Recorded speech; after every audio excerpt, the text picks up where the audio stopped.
Hello to D1 and possibly to D2 students. If you have never created your own grid drawing before, then this video is for you. What we've already covered is how to create a reference digitally and how to put the grid on there. Now what we need to do is have a matching piece of paper on which there is a matching grid so that we can draw the match of our reference, okay? Because the whole point of using the grid is to match the original reference. So what we're gonna do next is I'm gonna show you one example of one way to get that job done. The grid we are using in our digital reference, our photo, is a square grid. And I believe there's 8 squares by 8 squares, no matter which way you go. And so what we're about to create is an 8 by 8 inch grid on a typical piece of paper. This would be like something you would see in a copy machine or a printer. So most of you have this blank white paper. Maybe you have something even bigger, and I'll talk to you about that at the end. But mostly, if you want to keep it really simple, we're going to measure 8 inches across and 8 inches up on both sides and crisscross them as lightly as we can with our pencil, because this is not a line. These are not lines that you'll want to show in the end. This is something we use to get the process of drawing done, but then we remove at the end. And then besides paper and pencil, the other thing you're going to need is a ruler. I have this giant ruler. You can just use a regular 12-inch ruler. So I'm going to go ahead and demonstrate this and just kind of give you some little tips that I think help students a lot so that it turns out well. So I'm going to go ahead and adjust my camera now. Bear with me. You're going to notice that with this webcam, it's a little bit wonky. You'll see that it has almost a curve to it. Okay. So here is my paper. There we go, that's more secure.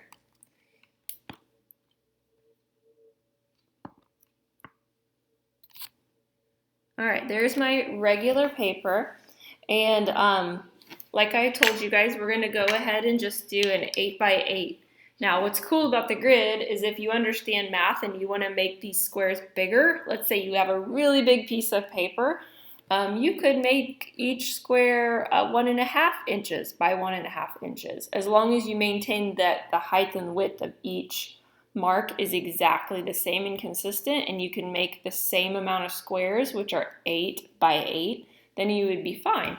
Maybe you could even double it and do 2 inches by 2 inches until you had 8 squares going this way and 8 squares going that way. But don't worry about that for now. So if you're working with a similar paper to me, then you should be fine with just 1-inch squares. So the first thing you need to know is that your ruler may be a little different. For instance, this one is made of metal, and that means it's not going to get a lot of wear and tear on the ends. So my 0 is at the very end of the ruler, which is, of course, pretty logical. However, most rulers on the market, like pretty much all 12-inch rulers, have a little gap, and then there's a 0 marked right there. And that's because they know, the people who produce the rulers know that the edges are going to get worn off, and they don't want that to affect your first inch measurement. So look at your ruler, figure out where the 0 truly is, and make sure that you line up the 0 with the edge of your page. And again, while mine may be the very edge of the ruler, yours is probably going to be a little mark inward. So yours might rest something like that. Anyway, so line it up properly. And then my next piece of advice for you is look straight down. Try not to look at it from a funny angle.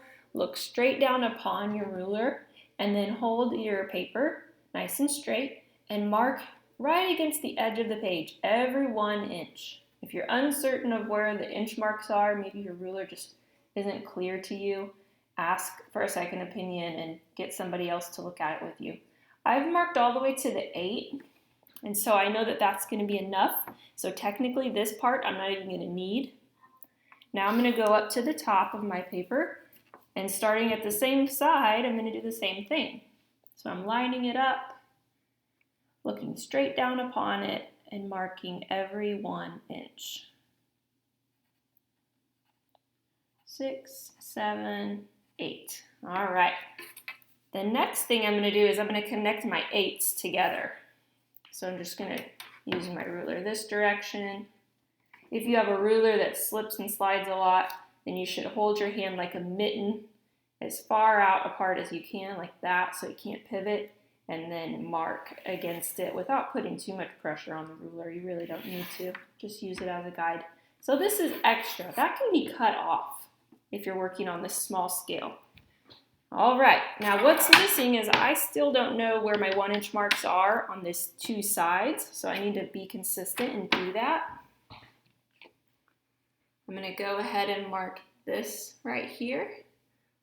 1, 2, 3, 4, 5, 6, 7, 8. And you'll notice there's extra here. So just to help myself to not get confused later, I'm going to squiggle the extra off.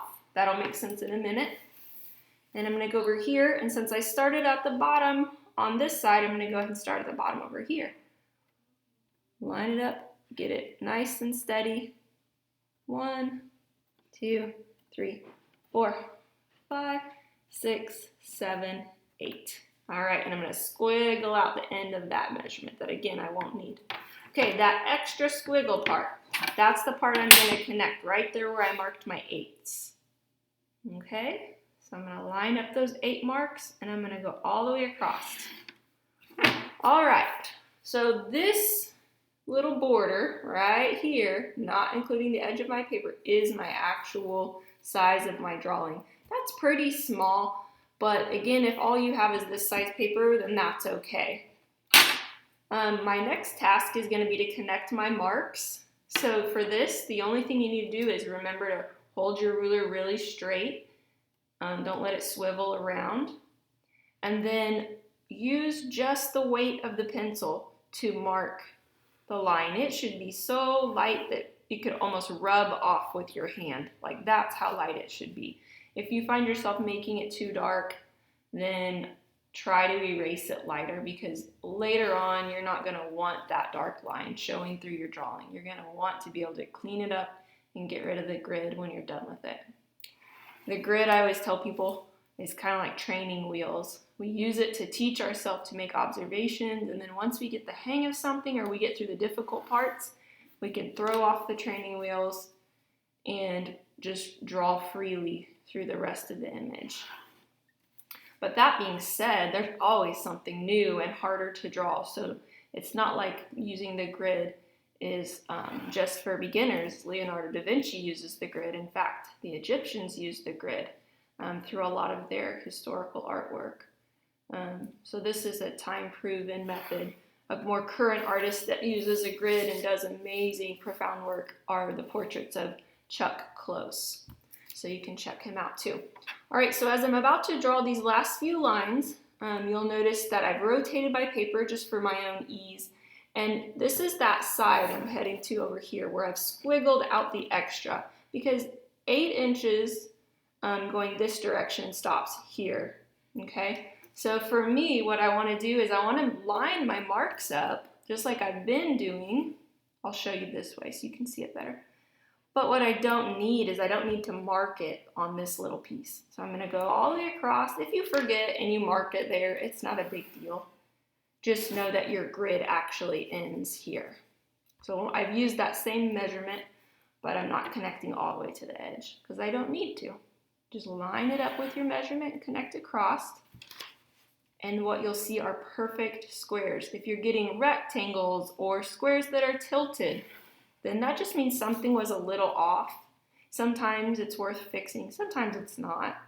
But don't be surprised if it's a little wonky and you need to fix it. That's really common in the classroom. People need to fix things a lot when they're creating their grids.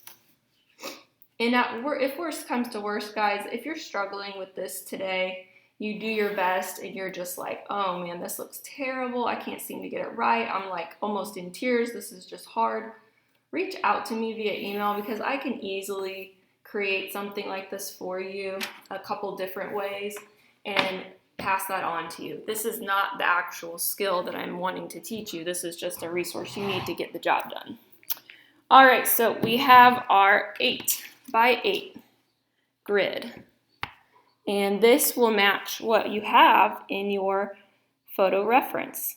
So there are coordinates in your photo reference across the top and the side. You can choose to change those by marking on them in the Sketchbook app.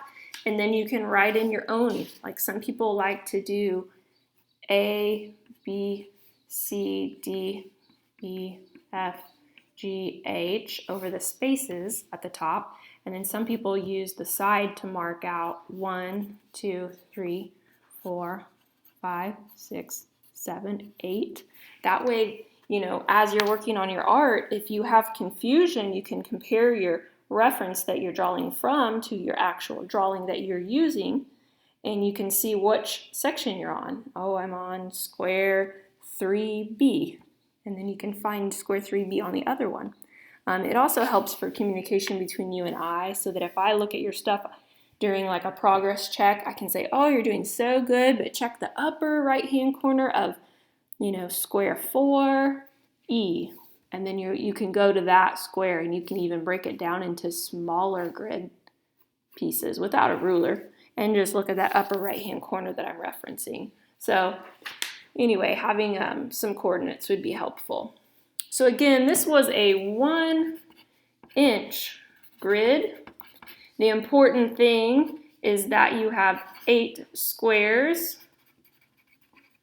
going, you know, left to right, and 8 squares going up and down. Okay, so that it totals in a square of 8 sections by 8 sections. This is what's most important, not so much how you get there. Someone with a bigger paper, again, might choose to use 2-inch squares. Someone else, if they had ginormous paper, could do 3-inch squares. So if you're confused about that and you're like, gosh, my paper is big, but my grid is small, what can I do? You know, reach out to me again, and we can customize it, and I can help guide you through that process. Okay, but if you don't know for sure, or you feel like your paper is just a regular size paper, do the 1-inch grid just like I've shown you here, 8 by 8. All right, this is all you have to get done this week. It may not seem like much, but this is going to be a tall order for some of us that aren't used to rulers and measuring stuff. So get that done this week. And if you feel like you've got the general idea of gridding, you're welcome to start your drawing, but I will not expect that from you. This is what I'm going to want to see you send me by Friday at 2:30, okay? So give it a try. If you have any questions or any issues at all, do not hesitate to reach out, all right? Good luck, guys.